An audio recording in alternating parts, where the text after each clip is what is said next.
Hello, hello. How's everybody? It's the day after our holiday, so welcome back. It is Beauty Superstars Talk Tuesday, and my name is Miki Wright. Want to welcome you guys, and it's your backstage pass to experts in beauty. So I want to thank you for joining us. I know people are still popping on, but when was the last time you were around people that weren't glued to their phone? Let's face it, we can barely eat dinner without actually checking our phones. And the digital age is here, good or bad. It's here and it's here to stay. So I actually have an aunt, and she has not wanted to have anything to do with the internet or any of that foolishness, which I think she has some other words for it. But for years, she's resisted getting a cell phone or a computer, learning about emailing or texting. But guess what? She's a baker and she needed a new oven. Her oven is completely digital. To turn it on, to set the temperature, to set the timer, all digital. So, ready or not, Auntie, the digital age is here. Ready or not, hairstylists, beauty professionals, the digital age is here. So you can either embrace it or you can get run over by it because it's here. It's here to stay. So we're going to spend the next month talking about this, because what does this all have to do with the beauty business? It's actually not enough to learn how to cut and color well or apply makeup or whatever it is that you do. Now, as hairstylists, as barbers, as nail techs, skin therapists, makeup artists, we are all faced with decisions about online booking, text messaging, cashless payments. There's an app for just about everything, so we have to figure out what that all means. E-learning, social media. I think we've got the hang of Zoom, online ads, and possibly even selling your products or services online. So that's a big whew. So when I say, what I say, I think is that if you can't beat them, then you got to join them. And so this month, we're going to spend some time with some pretty savvy digital experts, and most of them happen to be beauty pros first. So they'll be great people for you to learn from. My guest tonight, Brandi Taylor. She's multi-talented as a career makeup artist turned business and beauty expo producer, podcast host, and business coach, as well as an online retailer. She's going to share a simple system to attract your ideal clients on social media and actually say goodbye to your social media headaches. So anybody want to say goodbye? I know I do. Right. So I'm going to be, taking some notes here tonight too. But before I bring her on, wanted to let you know what's in store for the rest of the month, because we're going to spend, like I said, the whole month on that, or almost the whole month. But next week, you will get to meet Kendra Ward, and she is a hairstylist turned online coach who teaches beauty pros how to transform their knowledge into digital products and that they can monetize online while they sleep. How about that? Who's for that? And it's like, I would definitely raise my hand. It's like, definitely. We saw last year with 2020 that we have to be agile. We have to have different streams of income, and being able to generate something while we sleep is key. So then 2 weeks from today, it's our anniversary. Woo! So it's 1 year, and I will have done almost 60 shows of Beauty Superstars Talk, and we're going to party or partay. So bring a toast, something, we'll have a toast, and you can invite a friend to join. Me and some of my friends are going to be here to laugh, celebrate, and I'll be the guest that day. So I've been accused of not sharing my story that much. So my friends are going to interview me or maybe roast me, I'm not sure. And I'll share, all the ways that my career has prepared me to do exactly what I'm doing now, all the ups and the downs. So it's going to be a fun time. So I hope that you'll plan to join us. And the next week, it'll be back to your online success with Stephanie LaFlora. She's of Crown Hunt. She started that. She's actually a tech whiz who has had her own hair horror stories, which she will share with us. And from that, created a new platform for us to learn online for less and to teach other beauty pros and enthusiasts if we want to. It's all online, and you get to get paid. How about that? She's a new kid on the block, but growing very fast. So if you haven't heard of Crown Hunt, you will for sure. So then we'll end the month with the hair diagram herself, Tamika Gibson. I don't even know if anyone knows her name, but the hair diagram auntie is like, she has, she retired from behind the chair at age 40 because of her online success with her fabulous Bold Hold products. And she is truly killing the game online. She is going to help us get over our fear of video. Woo! It's like I'm going to be taking notes on that one too, for sure. But it's actually one of the fastest ways to grow your business online. And she, admits she's scared about doing it, but she is doing it and doing it super well. So she's going to share with us how to get over your fears and just do it. So mark your calendar for all of them. And again, my name is Miki Wright, and each and every week for almost a year, I've had the privilege to interview the best and brightest Black beauty bosses in the beauty industry and give voice to their stories, celebrate their excellence while they drop nuggets to help us all become better beauty pros and better entrepreneurs. So this show was actually born out of the aftermath of George Floyd's tragic murder and the racial tensions that erupted in the country and the world that quickly spilled into the beauty industry, which is still one of the most segregated industries in the country. But during that turmoil, I actually had the opportunity to be on a couple of Zoom calls with other top Black beauty pros. We came together to say, kind of where do we go from here, to meet each other. People share their experiences, what they're doing in the industry, but also, different experiences with segregation, with being marginalized, to being out and out discriminated against. But none of that had stopped any of us. And I left there feeling so inspired and with the conviction that these stories just have to be told. And so I expanded my platform, and I'm so grateful to meet with these Black beauty bosses who are making their mark in the beauty industry. And actually, this is more than a podcast, because it is a movement and a masterclass to actually encourage Black excellence, entrepreneurship, and to preserve our history and to bring healing to our industry. So if you're loving what we're doing here, you can consider partnering with us. You could contribute $5 or any amount. And you can even sponsor a deserving student or beauty pro with training. So you can visit beautysuperstars.com and just look for the red button. So I want to thank our sponsor for this exciting series, the Black Beauty Expo, which is the hottest show for Black creative entrepreneurs in the hair, fashion, photography, modeling, and makeup industry. Their next show is actually going to be on August 1st in Atlanta, Georgia. And you can actually get a free ticket. Yep, you heard me right, a free ticket. All you have to do is watch the interview I did with Weldon Bond, which is the founder of, or who is the founder of, the Black Beauty Expo. It was a few weeks ago. You can visit my website, which is beautysuperstars.com, or you can catch it on my YouTube channel, which is YouTube/Miki Wright. And it's just 1K, guys, MIKIWRIGHT.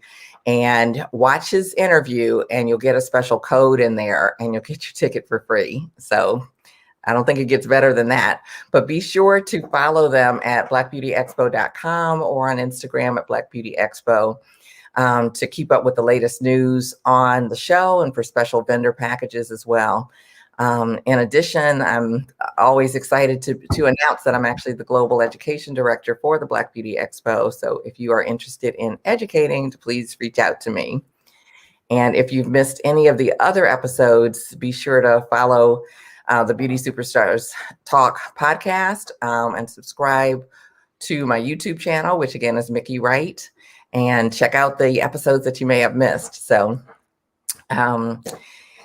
if you are a talented beauty pro, but you're unsure if you're charging enough or if you're charging too much, you're wondering if it's time to raise your prices, join me, because I'm going to have a free webinar.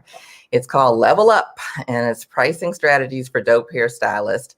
And you can get to it by going to my link tree, which is linktree.com/Miki Wright. Again, just 1K. And it's actually scrolling on the screen here. So without further ado, I'm super excited to welcome my guest, Miss Brandi Taylor. So hello. Hello, how are you? I am great. I'm going to start out just by sharing your bio, and then we will kind of jump right in. Okay. So, and you guys, if you're here and watching, I see you're here, but feel free to drop in like where you're from. It's like we're going to be putting some of the comments and stuff on the screen as we go along. So just drop that in and let us know where you're from. Brandi Taylor is an accomplished beauty expert with 14 years experience in makeup artistry, including fashion, video, and print. Brandy is the owner of Xquisitelooks LLC.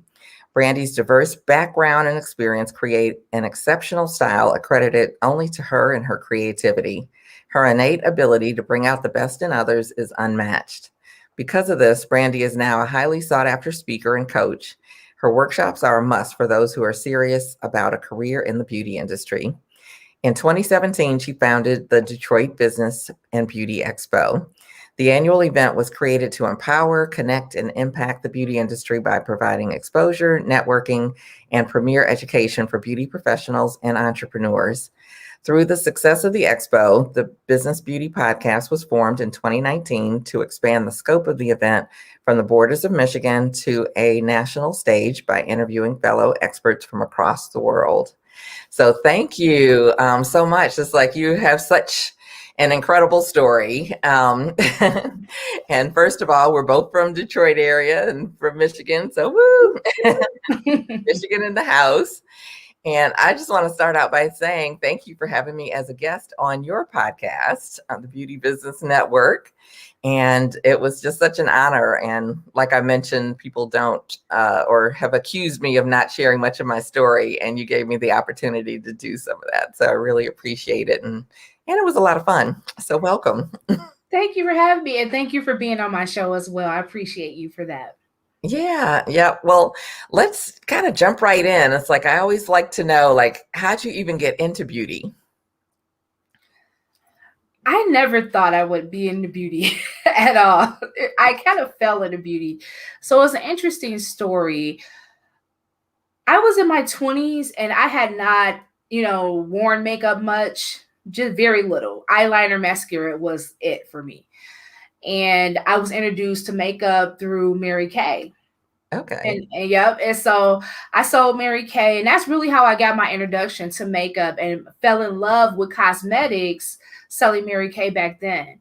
And so that actually opened up my eyes to the beauty world and makeup and all of those things. And that's how I got my start, actually. Wow. So how did that transition into doing, print and, fashion and all of those other things? Because, all of us know people who've gotten involved with Mary Kay, and some have been super successful, and, some have stayed with it and some haven't, but not that many that I've heard of have transitioned into doing kind of the whole thing, if you will.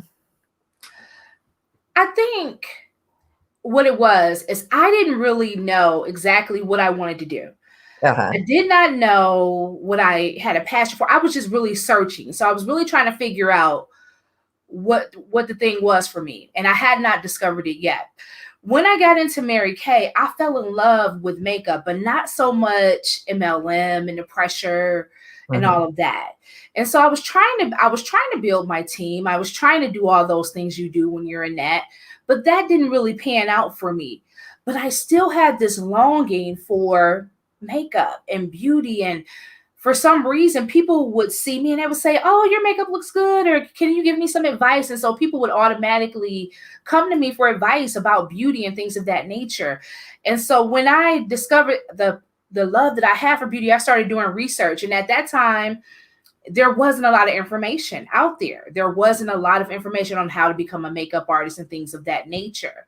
But it was Mary Kay that actually took me on a journey to really pursue it. And then I went to beauty school to become an esthetician. And then from there, I started exploring the world as a makeup artist. Wow. Well, that's pretty impressive, that it kind of just sparked and you were like off and running. And so doing research, going to school, all of those things. And so what was it like starting in that industry? It's like I started in the hair industry and I have my experiences and quite a few others, but I haven't started in the makeup industry. So what was that like, kind of getting your first jobs or gigs or people to do? Starting the makeup industry was hard. Okay. Especially, it was very hard. And I think that is one of the main reasons why I do what I do today, Mhm. because I had it hard. I reached out to a lot of people who were already in beauty, like maybe fellow makeup artists, fellow hairstylists. I didn't know any makeup artists, but I was reaching out to like hairstylists. I knew a couple of hairstylists that did makeup too. So I reached out to them, and they didn't really want to give me a lot of information. I was asked questions like, how do you build your kit? Like, what, how do you get your start? What do you do? You know, and it seemed as if when I came to them with those questions, they're like, oh, she's asking too many questions. And so then they would kind of push back a little bit, like, I don't know, I don't want to, entertain Right. this. And so no one really wanted to help me. So it was very hard. One of my hairstylist friends told me about a photographer that she knew from her church, and I met, kind of connected with him. He told me about Model Mayhem, right? Okay. Uh-huh. So I put a portfolio up on Model Mayhem, and I did a photo shoot with this photographer with all of my girlfriends. I grabbed 3 of my best girlfriends, and we did this photo shoot just so I could put up this portfolio on Model Mayhem. And from there, I started networking with other photographers. Other people was, connecting with me to, do trade work. That's how it kind of started. We did trade work, or, kit fees and stuff like that.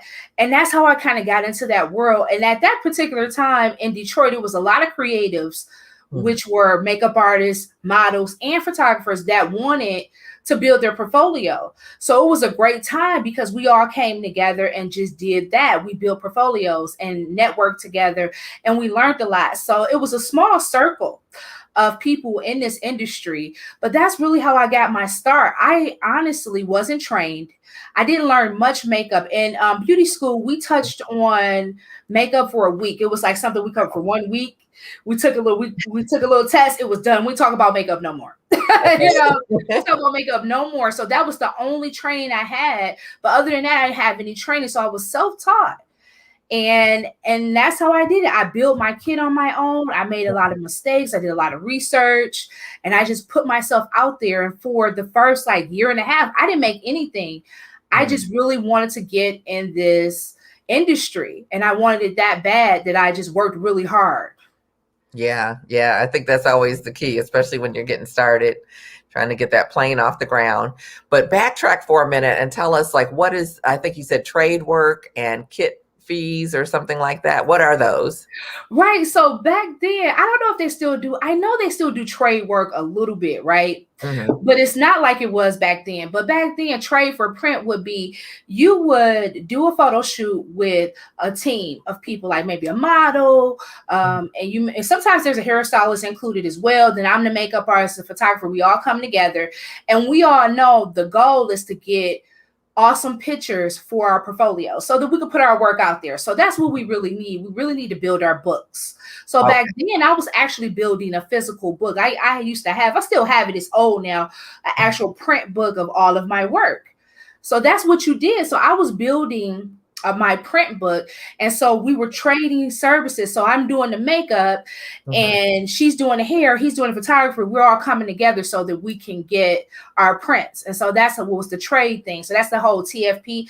And then sometimes you would charge a kit fee. So whatever the amount you would need to replenish products and things like that. Oh, okay. So some jobs you might charge a small fee for the kit, just to cover the kit, but it still was trade for print, but just so you would have some money to cover, your disposables or whatever, Mhm. you charge a small fee. So that's all that was. And that was really big then. I know they still have it now, but it's a little, the industry's definitely Right, different now. right, right. Yeah, with everything kind of going digital. So, Yeah. yeah, as we're talking about tonight, the world has changed.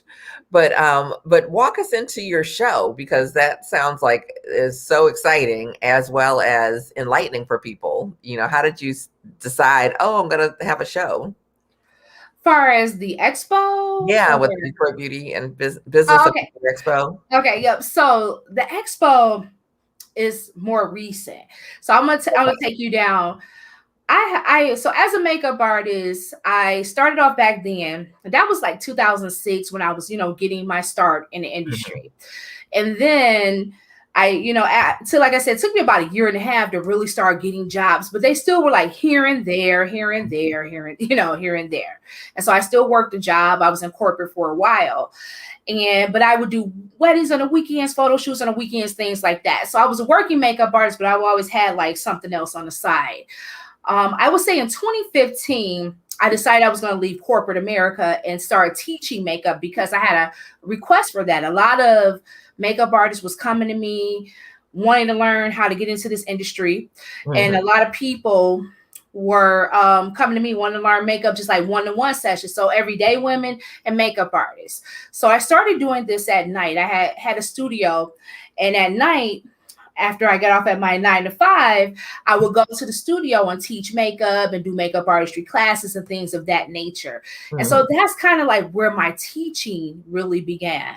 Okay. Yep. And then during that particular time, while I was at the studio, I wanted to do an event for the makeup artists mainly that were a part of my program. So I brought all of them in, and I brought some experts, like someone from the opera house that did opera makeup, someone from MAC that worked behind the counter.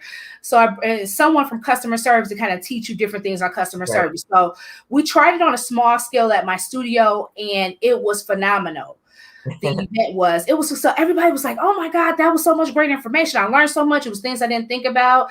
And then them getting the opportunity to meet people that were in those fields because they had a lot of questions about those things was awesome as well. So we did it on a smaller scale with just like a group of 10 of my students. And that kind of helped me to realize that this was something that I should do on a bigger scale. So we need to do this bigger. So I rented out a loft, and I actually partnered with the loft the first year. So I didn't have to come out of pocket. It was more of a partnership. And so I partnered with a loft, and we sold out the first year.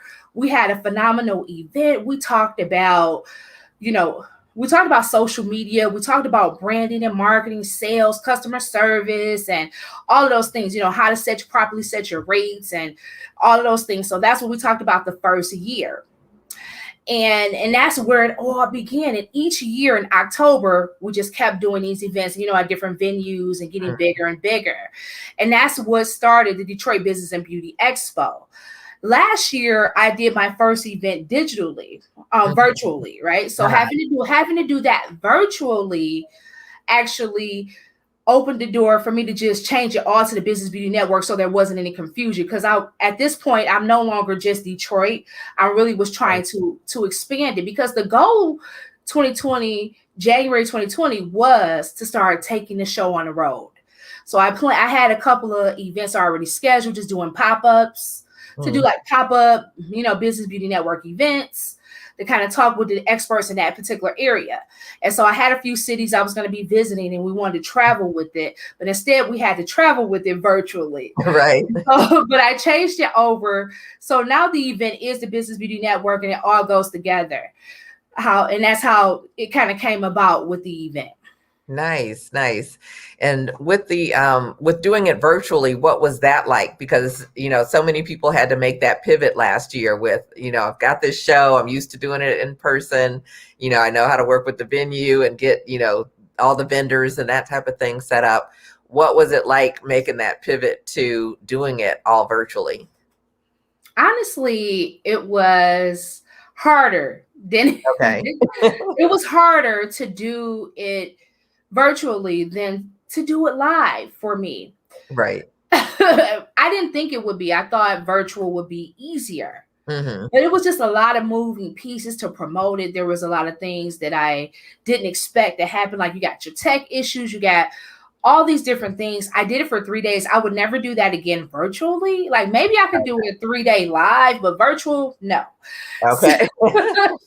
So I learned a lot of things. It was a good event, but it was hard. I felt like it was a little bit harder than the live event, and it was a little bit more stress. And it could have been a lot of things because we talked about this earlier. It could have just been 2020, right? And everything else that came with 2020 and all the stuff. And then now I got to do my event virtually. But it was harder, but it still was a great event. And we had phenomenal speakers, great information. And I still was able to do it the way I wanted to because I love to give the attendees swag bags. So we still mailed those out. I tried to make it as close to the live event as possible. Yeah, yeah. And it's interesting that you say it's harder. And I think sometimes things are harder, that's for sure. But sometimes, it's because there's a learning curve in the middle of it. It's almost like we're going back to kindergarten and it's like, okay, I already knew how to do this, but now I got to backtrack and try to figure out, what does this look like? And so, yeah, I commend you for moving quickly, because it sounds like with 2020, like you already had things lined up, and then it's like, having to put the brakes on and then put some things in motion that you hadn't planned to do. So yeah, congratulations on that. And I'm Thank sure you. the learnings, propel you forward. So Definitely it did. yeah, yeah. And so any things that you could share with any of us as far as anything digital that came to mind that would be just like, if I knew this, then, I would have done this differently, other than like just not doing it or doing it shorter days. Was there any Yeah, particular? I would say just planning for breaks Mm, or hiccups, like, having something set in place if things don't go right. okay. So I learned that, like, because I didn't have all that, like the timers or the breaks set exactly to the T. All of those things really make a difference. And what I really realized is you could kind of go a little bit off schedule when you're in person, but live is difficult. So you got to really stick to the schedule, Okay. or it kind of throws things all the way off. And sometimes, things happen. Because I Right. had a speaker who couldn't get in for some reason. They had computer difficulty, so their session went a little later, and those things happen. Right. But I learned just, I wanted to have a tighter schedule, make sure we're on schedule, and having maybe even making sure you have filler content just in case somebody don't show up, just in case something happens, have something in place just in case you need it. Right. So have a plan B.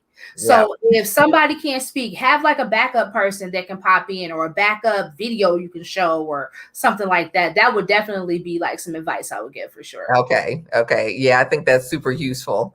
The agenda, the plan B, and, like having that person who might just be able to pop in and say something, without a lot of prep or what have you, or like you say, a video or something where you can throw that in, and it's like, and it fits, and it's like, okay, we're covered. So Mhm.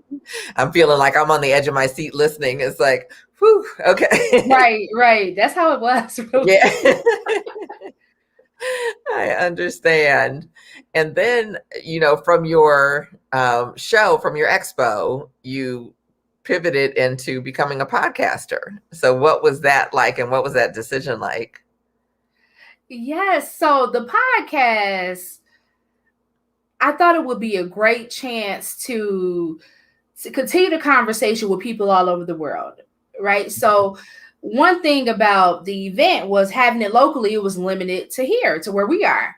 Right. And then I was going to travel and take it all over, which I still may do pop-ups here and there, but it's great to have a place where I can network with people all over the world, and I could get insights and learn from beauty professionals all over the world, or experts that can add value to the beauty community. And so the podcast is just my way and continue that conversation. We're still talking about the business side of beauty. We're still talking about beauty brands and startups and Mhm. bookkeeping and like what you got going on, raising your prices. You ain't charging enough. We're still talking about all of those things. And I'm having these great conversations with entrepreneurs from all over the world. It's fun and exciting to me. I love every chance I get to jump on and just dive in and ask questions to different entrepreneurs. I love talking to people and gaining different insights and perspectives from people all over the world. And I also love shining a light on people that are doing phenomenal things with their businesses. So it's just been a great opportunity for me to do those things. But the podcast is just an extension of the Business Beauty Network. It's all the same thing. We're still talking about the business side of beauty. We're still trying to educate beauty professionals.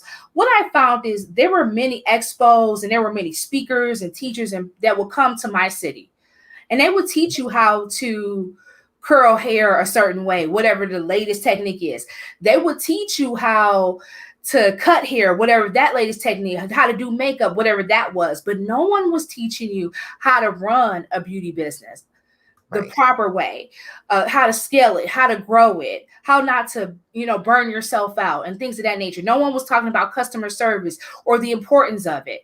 And so I wanted to change the conversation in this industry and start talking about those things that really matter when it comes to running a business. Yeah. And of course, I absolutely agree. Being a business coach and being in the industry and seeing that same void, that's there. And I think it's interesting. I'm just thinking while you're talking, it's like that we didn't meet all that long ago and we met digitally. Mm-hmm. And so there's so many opportunities right now because of the digital age to meet people that you may or may not be able to meet otherwise, or meet in person, maybe years from now or what have you. Like Brandy was saying, it's like she can connect with people from all over the world just, by staying where she is and doing it virtually.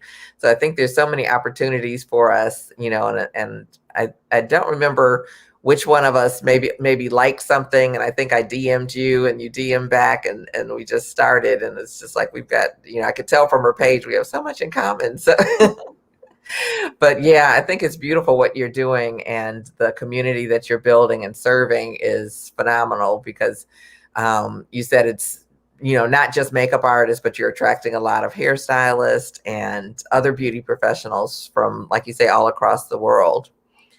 And what are the things that you're hearing from them, like, especially in terms of social media? What are the challenges, and what are the challenges that they're seeing, just in general, business wise? Social media is a big one, because I actually had a meeting today with a very successful stylist who hasn't posted in quite a while on her page. She's older. She's been in the game for a while. And I think what is happening, I'm finding this with stylists who've been doing it for 20 plus years, usually. Stylists who were around when all you had to do was put your work in a book, and people would look through the book, or pass out your cards, your flyers, and that's how you got clients or referrals. And that's what you relied on, right? You relied on your referrals, or you would get your do your photo shoot in the hair book, right? But time out are for those days. It's a social media world. And even still to this day, I find that many hairstylists have not adapted to that. They really don't understand the importance of it, or don't really see the value in it, especially if they're already kind of like a booked out stylist. It's like, I'll post here and there, but I know I do good work. I have my clients. Right. But what I think now more than ever people should really see is that you can't put all your eggs in one basket.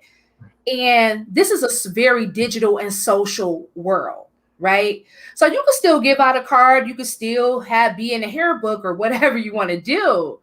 But where are people at? They're in their phones, right? Everybody's in their phones. And so if you want to connect with your potential customer, you need to be in their phone. You need to show up for them when they're swiping and when they're looking at everything in the social world. So even if you're booked out, if you are an extensionist, you want people to think of you when people in your area to think of you when they want to get extensions. So if anything, you want to use social media so that people can remember what you do and you're at top of mind. You could use it that way. But it's also a great way to really show who you are as a stylist, is really brand yourself. And you can get very creative with how you do that. But it doesn't just have to be a gallery. But it is useful. And if you use it right, you can actually make money and attract clients right on social media. Okay. So tell us a little bit about what that looks like. Are you just attracting kind of anybody? Are you attracting your ideal clients? And like, what's the difference between that? You definitely want to attract your ideal client. So the first thing, in order to attract your ideal client, you have to know who she is, right? Who is she? Ooh, did everybody catch that? Yeah. So who is your client? Like, where does she live? Where does she shop at? What's the age range? Like, everybody has hair, right? Well, almost, right? So you can't say, well, I just want to do women with hair. No, we need to really narrow it down, because every woman with a head of hair in your area isn't your ideal client. So Right. you have to really narrow it down, So I want women between the ages of 35 and 45 who make over, 60K a year, who work in corporate America. They shop at Nordstrom's. They like this. And like when you understand who she is, then you could really speak to her. You could market to her, and you could tailor your messaging to do that. And then when you post on social media, you post it in a way that's going to attract her because you know who she is. Mm. I just want to sit here and let that soak in for a minute because that was very, very powerful. So thank you for that. And I think one of the things that gets lost in the sauce with social media, and you were just speaking pure marketing, this is what marketing is. And social media is just a marketing tool. And so we've got to understand marketing first. Definitely. I absolutely agree with that. It is a tool. And people forget that it's a tool and it's also a place where you can be social. So that's what it's for. So Mhm. use it to connect with potential clients. Like once you know, going back to who your client is, once you know who she is, you can start following people in your area who meet that criteria. Mhm. So that's a way to start following potential clients and like some of their stuff. And they may look at your stuff, and if it's set up right, they're like, oh, what she do here? Let me follow her. She's not far from me or whatever. Mhm. And these are some ways you can start. And those are different marketing techniques that you can use by following your potential clients. But once you know who she is, you can start speaking to her, you can market to her, and then start following her, and maybe even running ads and targeting her so Mhm. that she can become aware of your branding at that point. Nice, nice. And talk to us a little bit more about being social. It's like I work with stylists and they're like, well, I'm posting and nothing's happening. And I'm like, well, have you been engaging? Have you been social on social media? Right. What does that look like from your point of view? Exactly that. I think people forget the social part. So it's courtesy. If someone has taken the time to comment on all of your beautiful makeup and hair work, and they're going on your page and they're asking questions, take time to like their stuff back, take time to answer the questions, take time to respond to people. Sometimes I know it can be hard to respond to everybody, but that's why you may need to plan out a time. Like you have downtime. So when you have downtime during the day, that might be a good time. Instead of scrolling social media, go on your page. And that day, maybe you've posted a great picture of your work. Everybody's been commenting on it. Tell them you appreciate their, comments, answer their questions, like their stuff, compliment them, let them know you're real and you're not just selling me something. You're not just pushing all these pictures of hair. You're actually a real person. So let them know that you're real and connect with them. So don't be stingy and just wanting everything for you. You want all the likes, you want all the comments, but you're not doing the same in return. So you need to start liking and commenting on other people's posts and be more social for sure. Yeah, yeah. And what are some of the other challenges that you see with hairstylists? Because you mentioned the stylist who's been in the game more than 20 years. Are there other challenges that you see with younger stylists and actually gaining clients or ideal clients? Definitely. That's the thing too, because sometimes it's kind of like if you have just started out and you don't really have a lot of clients yet, so you don't have a lot of pictures. So it's kind of like, what do I post on social media? And I get that could be a time where you can actually get creative with, you can use yourself. Like if you're a hairstyle, do your own hair, show them how you do yours. You can educate them, start giving tips, and start paying attention, because you may not know who your ideal client is right away. Sometimes you have to kind of pay attention to the data, like what type of clients are you attracting.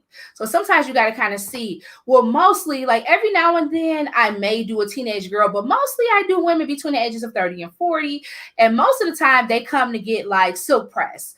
So you kind of starting to see that's what people are coming to you for. And that can help you narrow it down. Then you pay attention to what you enjoy doing, what you're the best at, right? So whatever, what are you the best at when it comes to hair?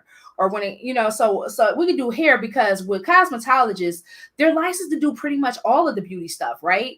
Exactly. So sometimes cosmetologists kind of think like they have to be good at everything, but you don't. You need to figure out where your lane is and ride in it, right? Yep. So now that you graduate from school, you have a few clients, you're trying to build, start paying attention to what you love to do, what you're great at, and try to become the best at that. And at whatever it is, if you already have something that you're kind of good at, try to get better at it so that you can be the best. And then start talking to your clients and seeing what they say. What would they say you specialize in? What would they say you're great at? But finding creative ways until you build your clientele to attract them. You can attract them through you. You can educate, start doing like hair tips, makeup tips, skincare tips. You can start showing them how you set up for clients and what you do. If there's anything unique that you do, you can share that. But there's a few different ways like that you can start to build. But I feel even young and older still, because I have a variety of clients, and most of them I would say are older, but I do have a few that are not, and they still struggle with social media, because I think it's like, I do hair, I'm a mom, I'm a wife, I do so many things, and sometimes it feels like just that extra thing to do. So that's why you need to plan out. And I think you talked about this before, Miki, having time to work on the business and not just in the business. So setting aside a day that you can work on social media. So I would say, as a hairstylist, you should always be taking pictures of your work, because you always want to have content, right? So always take pictures of your work so you have all that in your phone. So when you need it, you can go to it and utilize it. So that's what I would definitely say. Always take pictures of your work and make that priority. Set aside a time where you can work on social media. So Monday, I used to do marketing Mondays in my beauty business. It was a slower day for me. So I did like marketing Monday. So Mondays I worked on my social media, because that's a part of my marketing. I worked on my email list, like whatever I was sending out. And I started scheduling everything. Facebook, it's the business. They keep changing the name. The business is the creator studio, Right. whatever it is. But you actually can schedule your post. Mm-hmm. So what I would recommend is at least schedule 3. If you're really, really busy and you don't have the time, schedule 3 of the posts on Facebook, and then you can go in and manually post the other ones. And that way you can at least make sure something's going out on your page. And then still try to find time to definitely engage. Yes. Yeah. Even during that time. Mm-hmm. Yeah, I think it's so awesome, the things that you're sharing with us, because it's like practical. It's like, okay, set aside some time. Go to, whatever they're calling Facebook Creator Studio this week. And you can post there for free. It's You like, sure in case can, and no one, schedule it. yeah, And and schedule it. at first you could only go out so far, but now I think you can go out. You can schedule it for the year if you wanted to. Oh, I don't really? recommend Okay. going that far out, because I wouldn't go that far out. But I would say if you could get 30 days scheduled and done, you don't have to really worry about it. All you could, Monday, Tuesdays, and Wednesdays, or Mondays, Wednesdays, and Fridays go out. So maybe you can pop in a post in between there, here and there, do some stories, some reels, mix it up with some videos, and all of those things, and have a good mix. I think that's great for sure. Wow, that's really cool. Yeah, mix it up. And what I want to do, we've got folks on, and I want to see, this is the time to ask questions, because Brandy is here and she is dropping all kinds of gems. So I'll show a few of the comments and you guys can get your questions together. So Tando Cafele is here, says great conversation. We have a Facebook user, and I'll just let you know, if you want us to see your name, it's like if you go down to the bottom of the post, you could give StreamYard permission to show your name, and we'll be able to say, who you are. You don't have to, but just to let you know. But they said American, amazing talk, dropping gems tonight. So thank you. Thank you. And loving your spirit, Brandy. Your energy is contagious, and that's Thank you. Thank you. I appreciate it. Yeah, yep. And S. Oakley says, I love chatting about beauty. Cameron Village has a new Sephora store. Love Sephora and Ulta Beauty stores. Do you have a hair vitamin supplement suggestion? I don't know if that's not really your lane or not. Do you have one, Miki? I don't. I don't really, but supplementation is really important. That is the thing that I'll say. And I may think of something that might be the thing, but definitely our hair grows from within. We spent the whole 2 months ago, I think, on hair loss and just seeing how connected to the inside it is. So definitely it's a good thing to do some supplementation, but you want to get probably a more personalized approach to it. So, yeah. Kia Sterling's in the house, says hi there. Kia, how you doing? And Robin Rogers, hello, Maryland, and say hello from Maryland. We appreciate Oh, hey, Maryland in the house. And Thomas St. Jacques says hello, Miki and guests. Enjoy your day. Hi, Thomas. Hey, Thanks so much for being here. Let's see. Brandy, are you or family from South Carolina? No. Yeah, she's from Detroit. And then Robin Rogers says lots of water, good eating. Iron is one deficiency. Yeah, iron, vitamin D. There's so many different things. But social media questions, guys. Anybody? This is the time. So we have Brandy on, and I guess we'll just kind of launch into your D.O.P.E system, because I'm really anxious to hear about that and how that works and how that can help us simplify what we're doing on social media, as well as get the results that we want from it. Because I think it's frustration sometimes that people feel when it's like, well, I'm doing this, I'm doing that, and I don't really see the results. Do you hear that much? Oh, yeah. Yeah. So sometimes I see stylists and makeup artists, they'll post pictures and pictures and pictures of their work. And so that's it. It's just, it's 50 million sew-ins, it's 50 million haircuts. That's what it is. It's a whole bunch of pictures of their work. And they're like, well, I'm not really getting bookings. So sometimes what happens is hairstylists feel like it's a waste of time because they feel like they're not really receiving bookings from social media. So why am I constantly posting my work? And so that was some of the pushback too. Like, I've been posting, but they don't engage, and then they're not consistent, and then they don't have a strategy. It's just like a random picture of their work and they don't have a strategy. So I created a guide for my coaching clients in the Beauty Pro Mastermind program, which was called the D.O.P.E Social Media Planner. And it comes with just like a calendar, and it gives you some prompts on what you could post on what day. And I like acronyms, so I came up with D.O.P.E. So I was trying to figure out, like, so how can we, work the whole D.O.P.E thing in there, right? Let me figure it out. So the D is display your work, because I feel like, yeah, you're going to display your work. And if you're ever at loss for what to post, then you definitely want to display your work. So if you don't know what to post, then that's what you post for sure.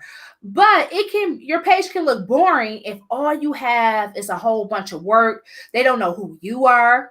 They don't know any more than just your work. So what I would say is, in addition to displaying your work, just the pictures, display it with videos.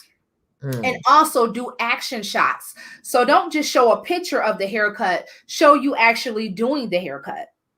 And then maybe show you talking about some steps that you're taking. Maybe if you're doing a color, talk about some steps you're taking with the color, or show that you doing the color, right? So you can see those things. So get creative with that. So display your work in different ways, using the reels, the stories, and video, and of course pictures to display your work. So those are 4 different ways you can display your work. Okay, so I want to stop there. That's the D, and you really put a jam-packed amount of stuff in that D. So let's take a minute and unpack it. So one of the things that you mentioned, you've got your regular still images. Maybe you have some client selfies that come back, and you mentioned reels, you mentioned stories, you mentioned, kind of the behind the scenes shots of you actually in action. So tell us about, what are those? What are the important things with the work we're displaying? What's going to stand out more so? And then to that point, I think we have a question here from Dottie Mount, and she says, how can we find you on social media? So we definitely will be posting that. and she's loving this talk. I'm having a hard time selecting the right pictures to post, so then I won't. I want to stand out in my post without seeming too much. Is there a strategy to posting, like how and why? Great question, Daddy. Great question. Great question. And I think somebody asked, my Instagram and my Facebook is I am Brandi Taylor. So just put I am Brandi Taylor and you'll find me that way. It's I am or I am? I am Brandi Taylor. Okay. I'm gonna put it up here. Okay. And so what I would say about that is, that's a great question, Dottie.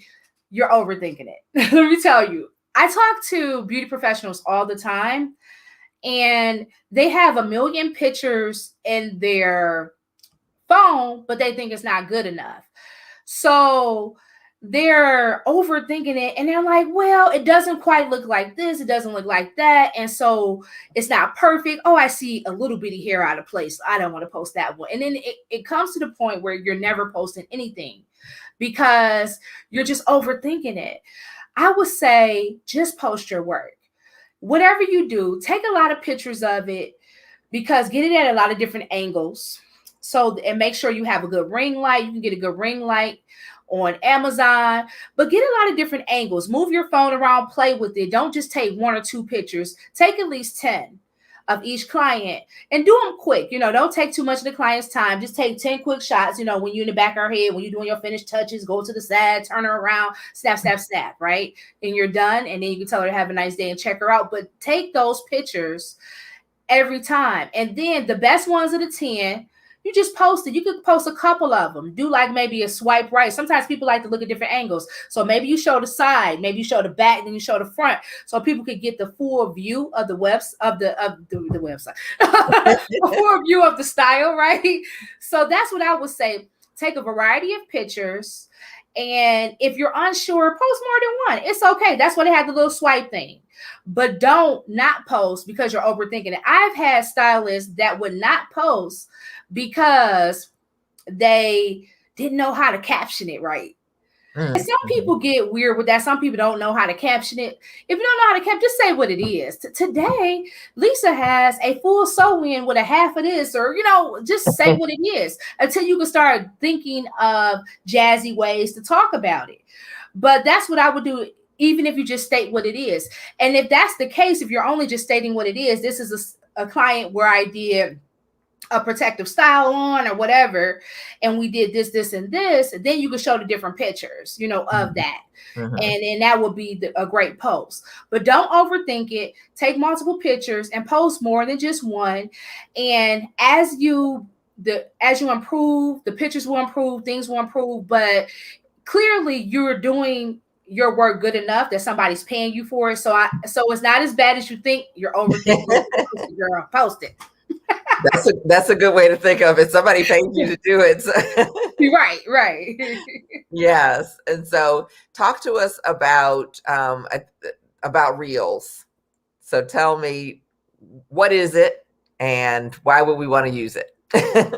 So Reels are all the rage.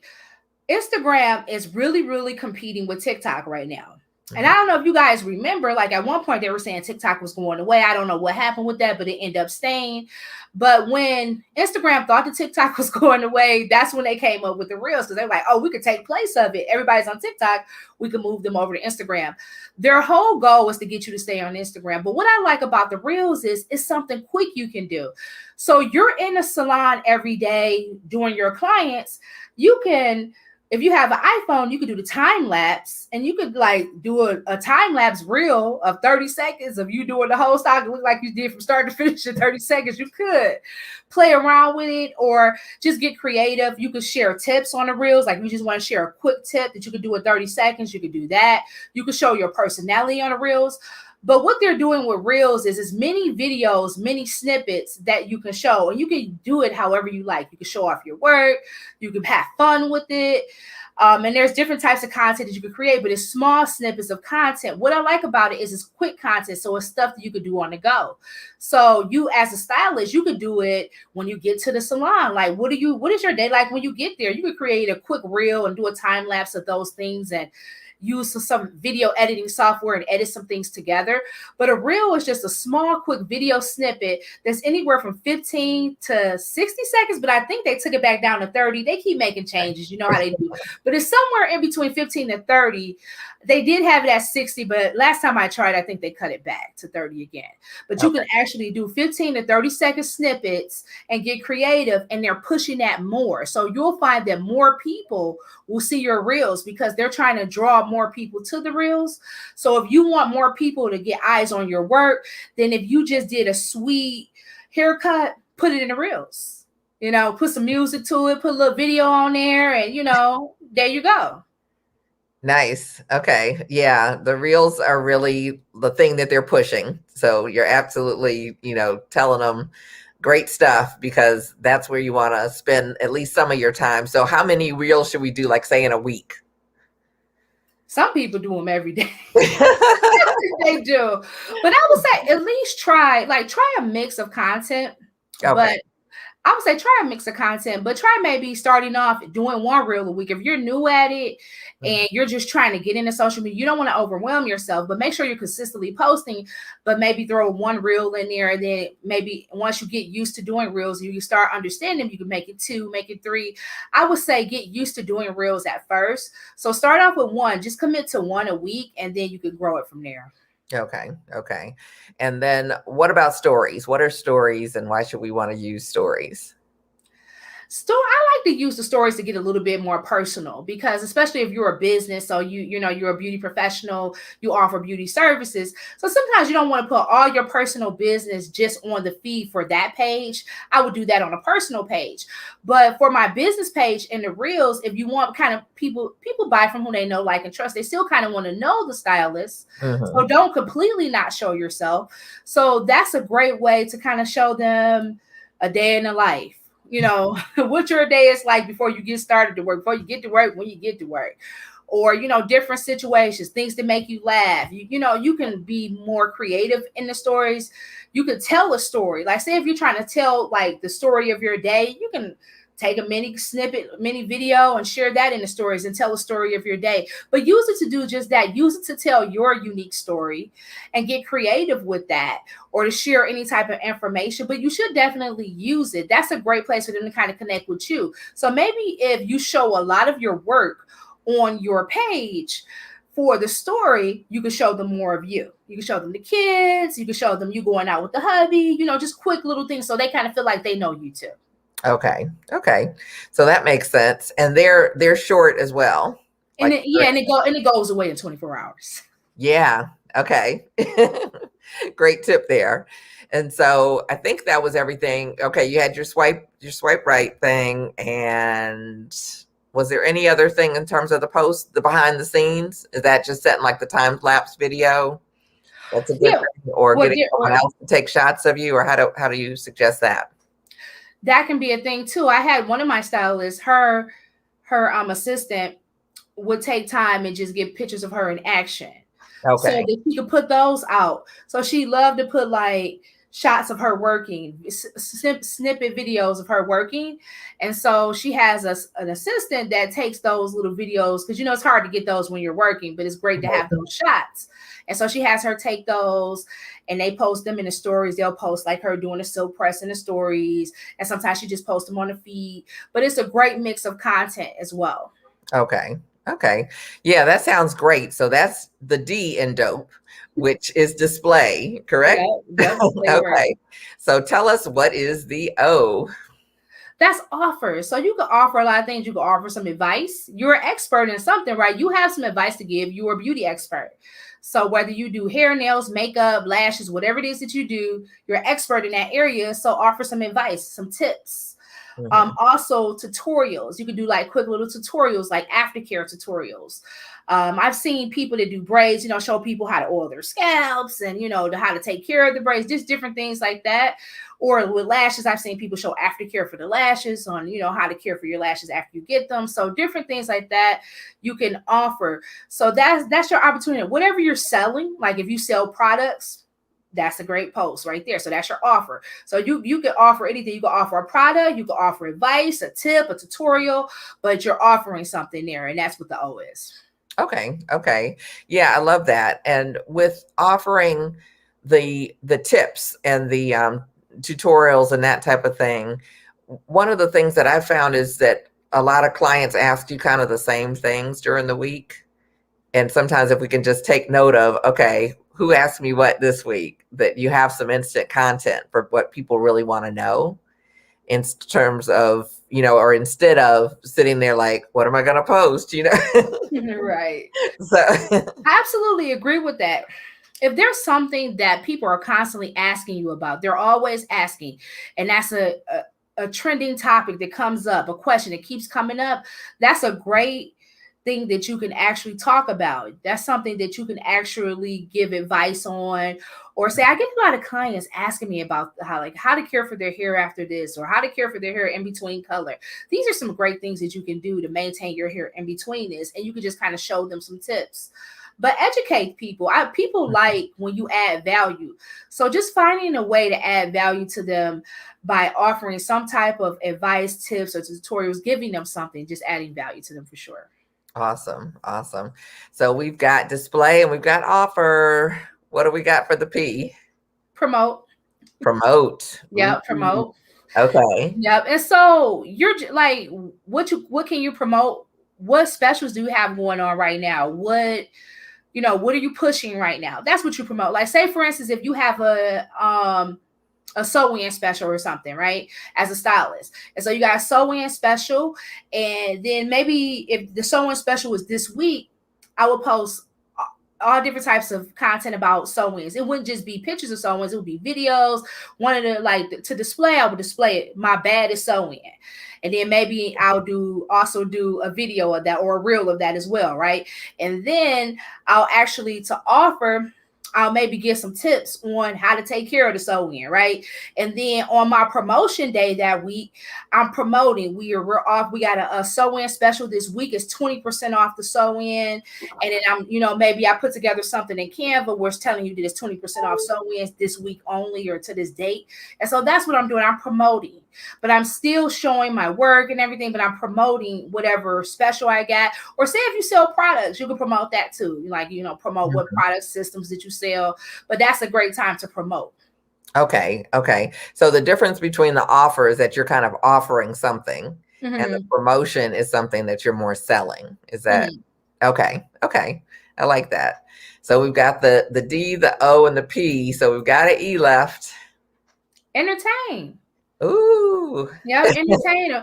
Like, switch it up a little bit. So you always show videos in your work posts. We see you working behind the scenes. You gave us some tutorials. You've promoted this great, sew-in special that you got going on or whatever. So now, like, kind of, entertain us. So find a way to show your personality. Find a way to have some fun. So just something fun, something you're into. If it's a funny post, post that. If it's something that you found interesting, post that. But find a way to entertain. You can share a funny meme, a video, just whatever it may be, but find a way to be entertaining. And sometimes you can just entertain in the stories. Sometimes it's easier just to be yourself in the story. So if you just want to tell a quick joke in the stories, do that. Or maybe if you're funny, tell a joke, on your feed in the IGTV or something. But find ways to have a little fun. And that's what when I say entertain, I don't mean you have to be a comedian. I just mean find some ways to bring fun to your page. Okay. I love that distinction. So that is quite a bit. It's like that. I mean, that really gives us like a nice framework to work from. So what stood out to you guys? The D for display, or the O for offer, the P for promoting, and the E for entertaining. What stood out most to you that you feel like, that's what I'm going to be working on this week? So put it in the comment so we can see what's. And I think it's a good mix, right? Because absolutely. If ever in doubt, what do? Display your work.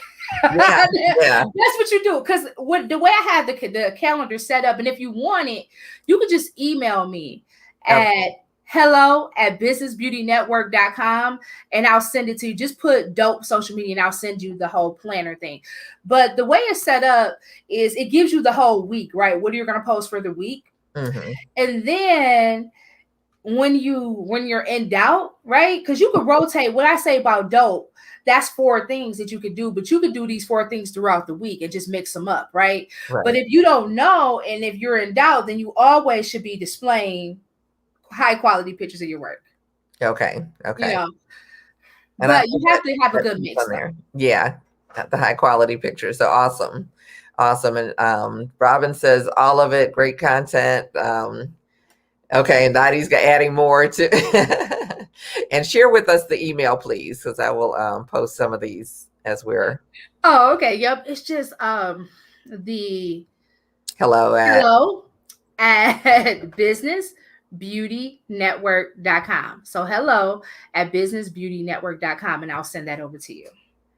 Okay, and so Dottie says her question was answered. She's taking notes. She has a tripod and will practice taking live shots and some video. So what about getting live client reviews? Do it if they're open to it. Like, girl, it used to be this. I don't know, Daddy. Tell me what you do. Do you do hair, makeup? Like, what do you do? But it was this one makeup artist locally. She would have people like, oh my God, my makeup just looks so great. I feel so beautiful. I never felt this beautiful before. And she would, it would be like right after she did their face, and she would post that on social media. So that's a great idea, Dottie. Definitely do it. If you have clients that will do that will say, wow, I feel great when they get out of your chair, and you're like, Willie, do you mind me? Ask them for permission, of course. And if they're saying like, yeah, I'll do it, then do it. If you got clients that will get on camera and do it, definitely do that. That's a great way.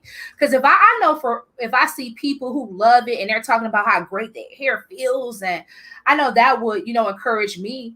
So whatever it is that you do in beauty, definitely get client live testimonials is some of the best testimonials, because it's actually them on video. Great idea for sure. Yeah, absolutely. And this was from earlier, but she says thank you. And she's definitely an overthinker. So thank you. And Robin Rogers says, dope display offer, sharing, promote is the selling, entertain, show your personality. So I think you got it, Robin. Yep, you got it. You got it. Thank you, Robin. All of it is what she's going to be using. Dottie has promoting, but then she added display. So,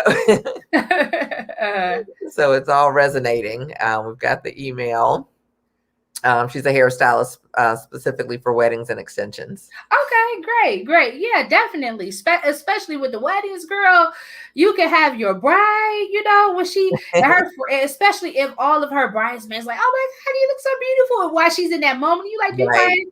Share it on video real quick. And she's like, she says yes, then you just video it. And she's like looking at how beautiful she looks and talking about the experience. Oh, yes. Because that's like, yeah, gold. Definitely do that. That's gold when you get that. Yep, that is gold. So tell us, it's like, are there any other little tidbits that you want to leave us with before we start to wrap up? Because you've given us a lot. So. Yeah, I definitely, when it comes to social media, I would just definitely say, don't be afraid of it. Don't be afraid of it, and don't sleep on it. Don't sleep on it. It works if you work it. And don't pay attention to the numbers and all of those things. I think many people get caught up in the wrong things. Like, they think if they don't have 1 million followers that they're not doing anything. But I had 1,000 followers and had a successful business. You know what I'm saying? Right. So you don't have to have 1 million followers to make money. That doesn't equate money. But social media is a tool that, with the world being so social, you don't want to sleep on it. You don't want to leave the opportunity to connect with your potential clients, for more people to find out about you and the phenomenal things that you're doing. And even if you are booked out, clients are always looking to, for other opportunities to go other places. They may move, things may happen. They're open. And you want to be open too. So if a client leaves, you want to be in a position to take them. So have a wait list for that. But also, even if you are booked out, you want to be top of mind when you are free, that they'll book you for their wedding or for their event or whatever it may be. So, but if you're not showing up and we don't know what you have to offer, we don't know who you are, then we're not going to book you. So, so you need to have a place where you can be found. So it's free. You definitely need your own website, your own booking, your own email list, and all those things. But don't sleep on social media, because it's a great tool to use in your business to gain more clients, and to really use social media to show off, use it as your stage to show off who you are and show your greatness to the world, so that you can paint that picture you want to paint. And remember, it doesn't have to look like everybody else's look. It has to look like how you want it to look. And however that is, the right people will be attracted to you, your right people. So don't worry about looking at too many people and doing what everybody do. Do you. And then you can use that dope social media concept to display, offer, promote, and entertain people with all of this awesome content that you have to bring out to the world. So I think that's a great thing to do. But sometimes it can seem overwhelming. Sometimes it can seem hard. And I just recommend schedule. If you're really busy, schedule it out. Hire somebody to schedule it out, whatever you got to do. But don't not do it, because you can really be missing out on money and just potential clients by not showing up on social media. Yeah, that is so well said. Thank you for that. And, like you say, don't sleep on it. Don't be scared of it. Mm-hmm. It's really, really key. So take that to heart, guys. And I hope you guys have been taking lots of notes and are ready to take that social media game to the next level. And so tell us, it's like you've told us a little bit as far as how we can get in contact with you, but what is up next for you, personally, professionally? It's like, what is Brandi Taylor up to for the second half of 2021? Right. Well, what am I not up to, right? It's right now, though, I am really excited about this time. I feel like, okay, we're in June. We have 6 months left to this year. And I'm just really excited about going full force with it. I'm working on expanding the podcast. I'm doing some creative things there. I can't talk about everything yet, but I got some great things in the work with my podcast for sure. I am a beauty business coach, and so I work with beauty professionals. And I have a group coaching program, and I also do one-to-one coaching. So I'll be doing more of that. I'm going to be speaking more and getting out there more for sure. But that's just what it is. The same stuff I've been doing, but I'm just doing it times 10. So I'm really just excited about just getting out there more, continuing to bring awesome information to the beauty industry, and anything that I can do to help us to have successful beauty businesses. Because what I say, I help beauty pros get unstuck, because that's what it is. A lot of times they're just stuck, and create the beauty business of their dreams. Right? Because I think too many times we actually think for us to make money and do what we love, it's like the forbidden fruit. Like, that's illegal, right? But you can actually make great money and do what you love. You don't have to be burnt out either. If you definitely need to get Miki's raising your price document. She's going to help you with that webinar, but you don't have to be burnt out. So you can have it. You can definitely have it all. And I want to help more beauty professionals do just that. I don't know why, but I go to bed thinking about this industry. I want us to win. And so that's my goal, is just continue to do anything that I can do to improve the beauty community, to make an impact, and to shine a light on awesome people like yourself that are doing just that as well. Well, thank you so much. Yeah, you are just so awesome. We love your energy. We love your knowledge and wisdom is beyond great. So who are a couple of the people that may inspire you? Who inspires me? Yeah, who do you follow? Who inspires you? You. Thank you. I know it sounds, but Miki, I'm just really inspired by women who are just doing them, walking in their purpose, walking in their calling. That inspires me every day. I'm inspired by beauty professionals. I feel like beauty is just so it's such a wonderful industry of creative artists and what we do, and the impact that we have.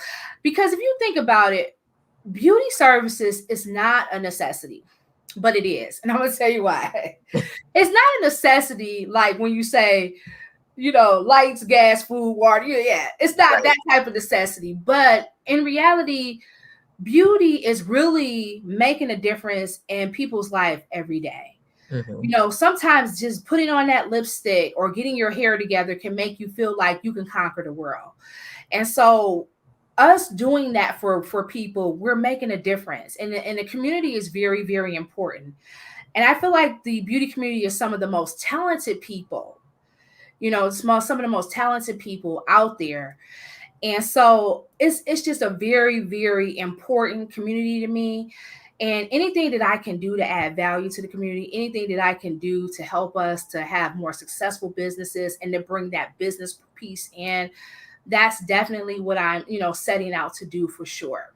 Mm-hmm. Wow. Well, that's powerful and wonderful. So I so appreciate you being here, taking time out of your schedule to join us and share, these serious tidbits and tips that can really, really transform, the way that we look at social media, the way that we operate in social media, and embrace it and use it to market our businesses. So greatly appreciative. So thank you so very much. Thank And you. yeah, so I want to thank you guys for being here, for asking your questions. If you're watching on the replay, we appreciate you being there as well. I didn't say when I started out, or didn't get a chance to say, last night I got to be part of an event for the 100th anniversary of the Tulsa massacre, as a commemoration. And Every Dot Black is a community that I belong to that is open for everyone to belong to as well.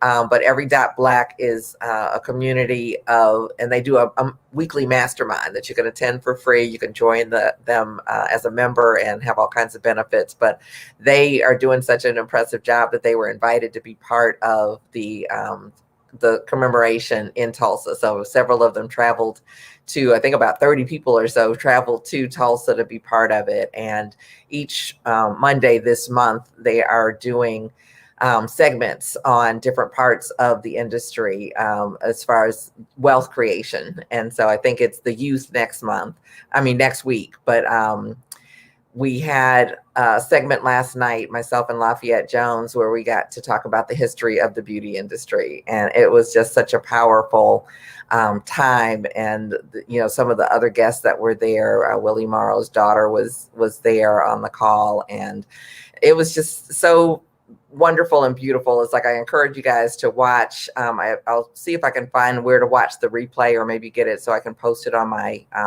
website. But it was just powerful, and it may be on my Facebook page because I shared it there. So it may be that you can watch it from there. But it was just something that was historic, and I was really honored to be part of it and to be able to talk about the history, the rich history of this industry.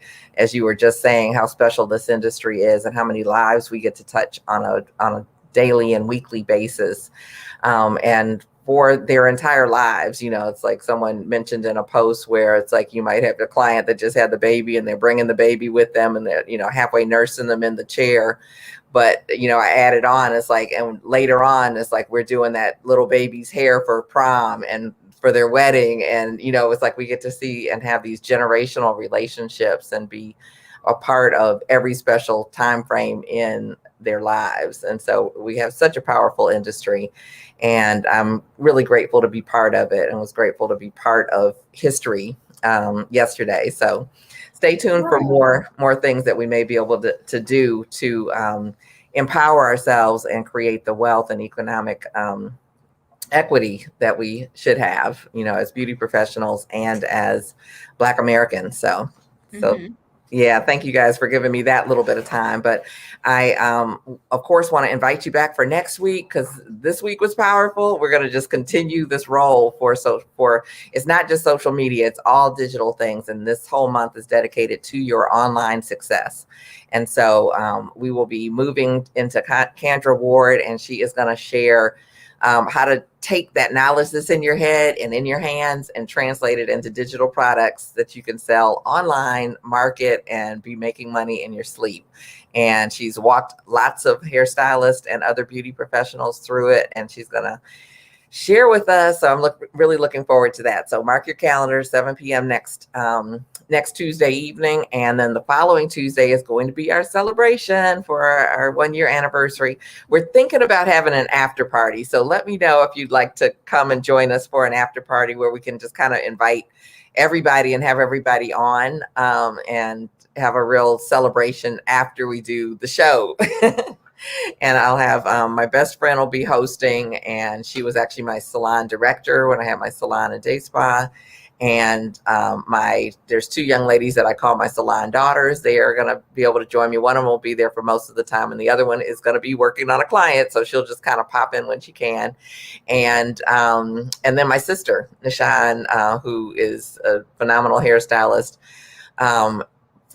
In her own right, and then she goes to a lot of hair shows, and then when she is there when I'm teaching, she always helps me, and she's always had my back through the whole career. We started our careers together, so I'm looking forward to that party. So plan to join us. And again, I want to thank our sponsor for this event, for this this whole series for Black Beauty Expo.